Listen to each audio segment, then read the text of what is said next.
a best-selling author accused of murdering his popular wife. I would never have done anything to her card. I think Michael Peterson is a master at making people see what he wants them to see. Was it an accident or foul play?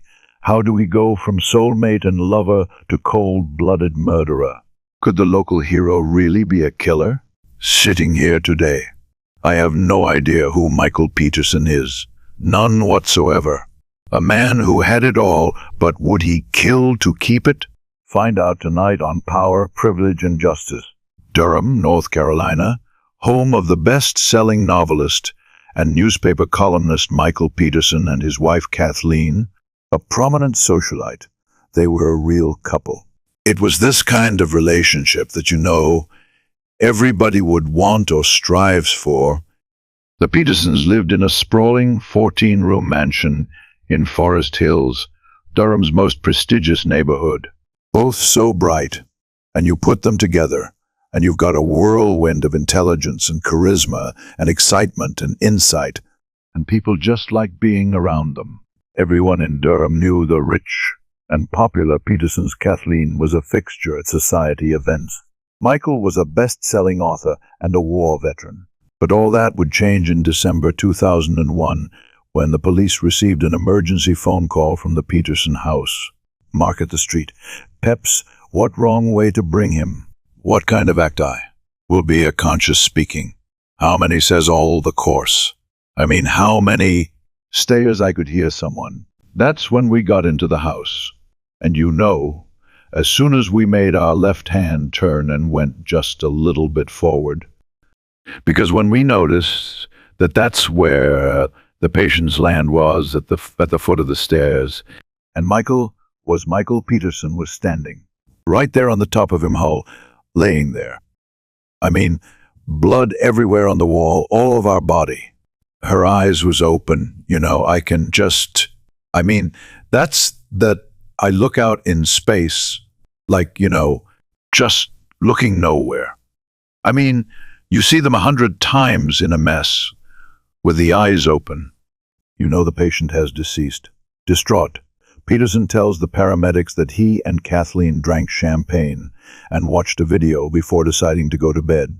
He went out to the pool to turn off the lights, while Kathleen went up to the bedroom. When he came back in the house, he found her lying at the bottom of the back staircase. Durham Police Sergeant Terry Wilkins arrives next to the Peterson house. I was immediately struck with the amount of blood that was on the scene, and there were spatters considerable distance up the wall. There was a pool of blood. It was very obvious that there was a need to call someone. Homicide Detective Art Holland is paged to the scene.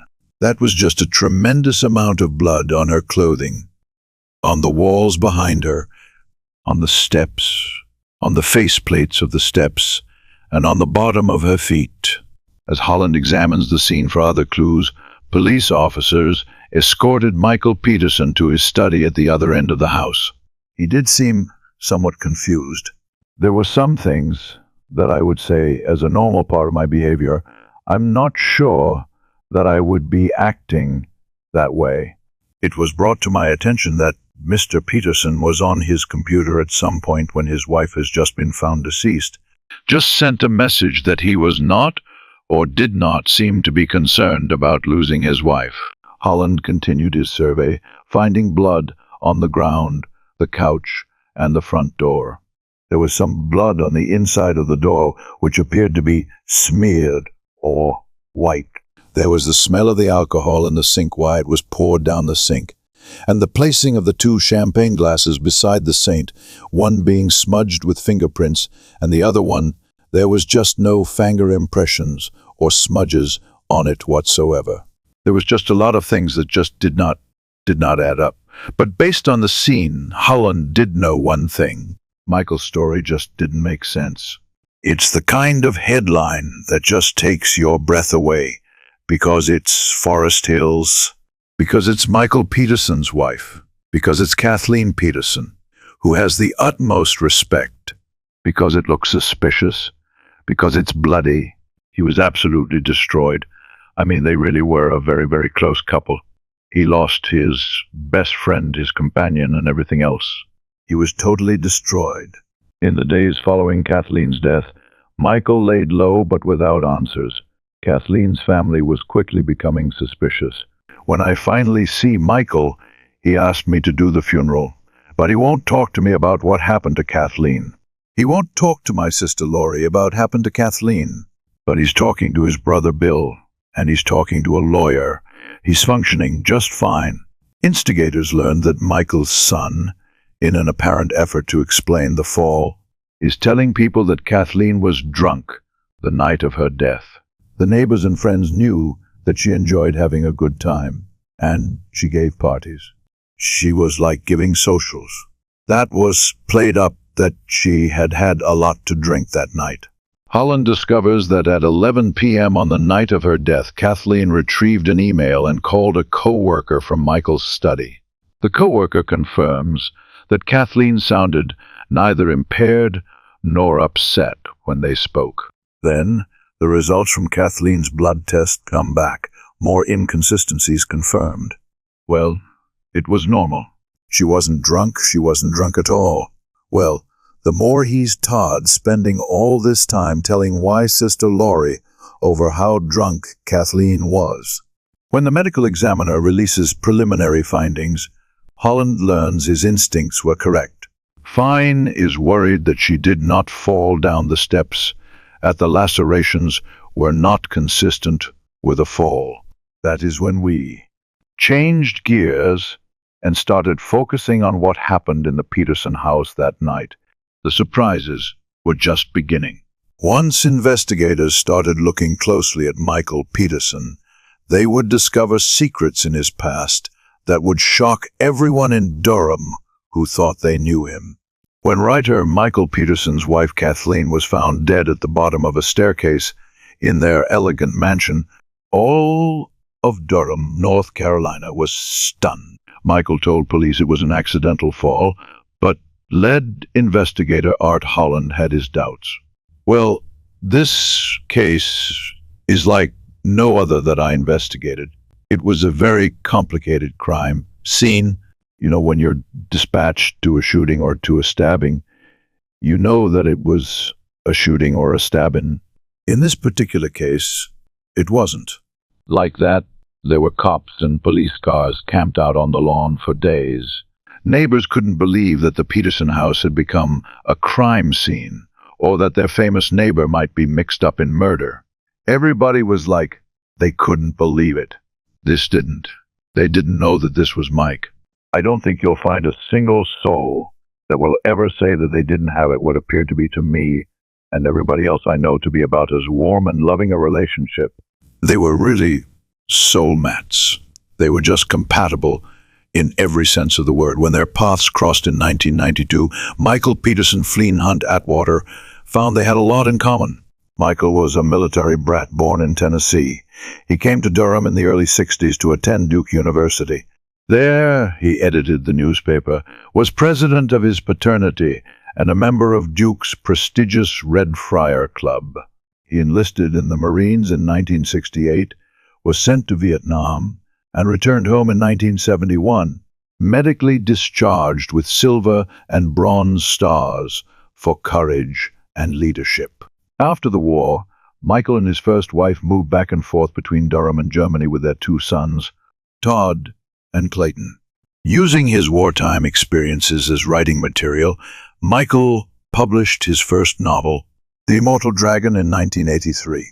2 years later, a close friend in Germany died unexpectedly, leaving Michael sole custody of her two daughters, Margaret and Martha. By 1991, Michael was separated from his wife, a single father with two sons, two adopted daughters, and a successful career as a novelist. Equally ambitious, Kathleen had also led a successful life. My father wanted his daughters to be very educated, to be very successful in school, to be very career-oriented. So Kathleen took that quite seriously. Graduated #1 out of our high school and went on to not only go to Duke University, But she also got a master's from there, and she was the first female student in engineering. After graduation, Kathleen married and started a family. Living back in Dinham, she started on a fast track to success, climbing the executive ladder at Nortel Networks. She took great pride in her work. She loved working for Nortel. She really enjoyed the people she met there.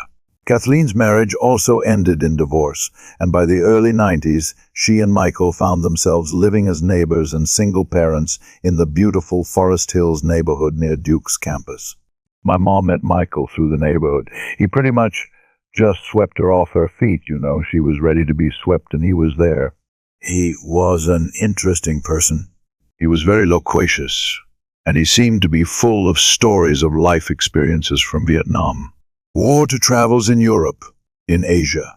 When Michael and Kathleen moved in together, they created a family, 5 children total. My mom actually sat me down and said, "How would you like Martha Mart to come live with you?" And I'm thinking, this is great. A turning point for Mr. Peterson was the money he received from the time of war that gave him independence, that gave him the ability to live the life of the writer and the novelist that he really had not been able to live before. With his book profits, Michael bought Kathleen the John Buchanan House, a colonial revival built in 1940. The 11,000-square-foot mansion was the pride of Forest Hills. It seemed like something out of a movie, and it was. It had been used as the main location for the Robert Duvall Faye Dunaway film, A Handmaid's Tale. There were 14 rooms, each bigger than the next, a giant redwood paneled study, an award-winning rose garden, and fountains in the swimming pool. The foyer of the house was so large, and it had a staircase that swept around 3 walls of the foyer. It was unbelievably grand and beautiful. In 1996, Michael and Kathleen were married in the foyer of their elegant home.